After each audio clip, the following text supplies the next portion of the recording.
highlands of what is today Cameroon, among green mountains and quiet forests, there once stood a small and peaceful village known as Ndemli. It was a place of farmland, footpaths, and family tradition. To a stranger, Ndemli might have seemed simple and ordinary, but the calm of this village hid a story of extraordinary strategy and unity. To understand the power of what happened in Ndemli, we must look beyond it, to one of Central Africa's most influential kingdoms, the Bamun Empire. The Bamun Empire was strong, organized, and admired for its political intelligence. Its rulers developed systems of governance, trade networks, and military strength. Their kings, including the well-known King Joya, led with authority, expanding Bamun influence across large territories.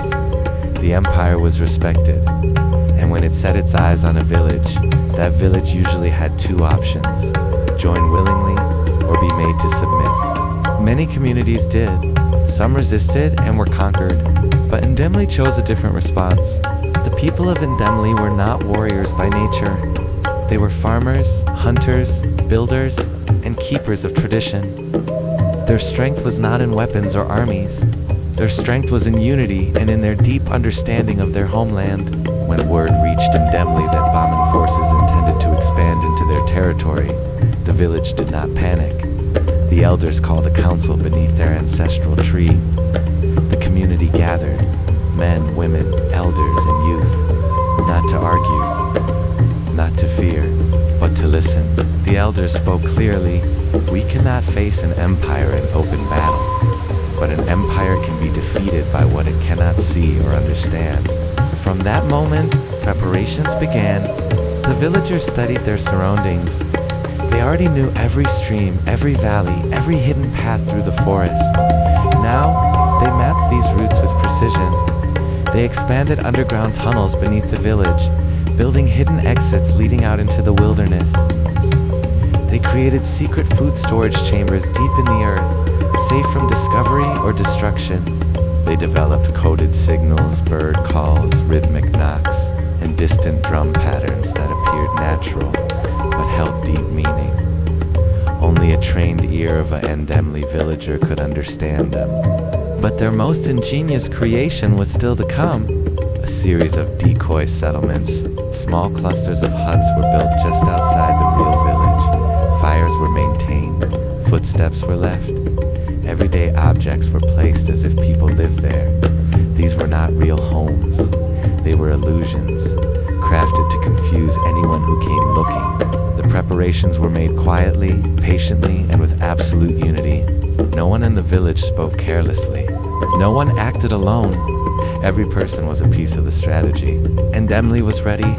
The day finally came when the Bamun soldiers arrived. They expected resistance or surrender. Instead, they were met with silence. Their scouts approached the outer settlements, only to find empty huts, fires burning, tools in place, but no villagers anywhere. It was as if life had paused in the middle of a moment and vanished into thin air. The soldiers spread out, searching deeper. Every formation they investigated led to another empty settlement. No voices, no families, no warriors, only the sound of the wind moving through the trees. Confusion began to rise. The Bamun tried to track footprints, but the paths led only to dense forest. The forest itself seemed to shift around them. Shadows moved where nothing stood. Bird calls echoed, but were they natural or signals? They could not tell. Meanwhile, the real people of Ndemli lived beneath the ground and within the forest. They moved quietly during the night, always watching the soldiers, always staying one step ahead. They never confronted. They never revealed themselves. They allowed confusion to grow.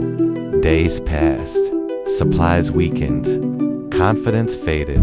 The Bamun soldiers were far from home, surrounded by land they did not understand. The forests felt alive, as if the village itself was breathing in silence, protecting its people. Eventually, the invaders retreated, not because they were defeated in open combat, but because they were defeated by strategy, unity, and the invisible power of knowing one's land. And Ndemli had achieved something remarkable. They had protected their home without raising weapons. Their victory left no battlefield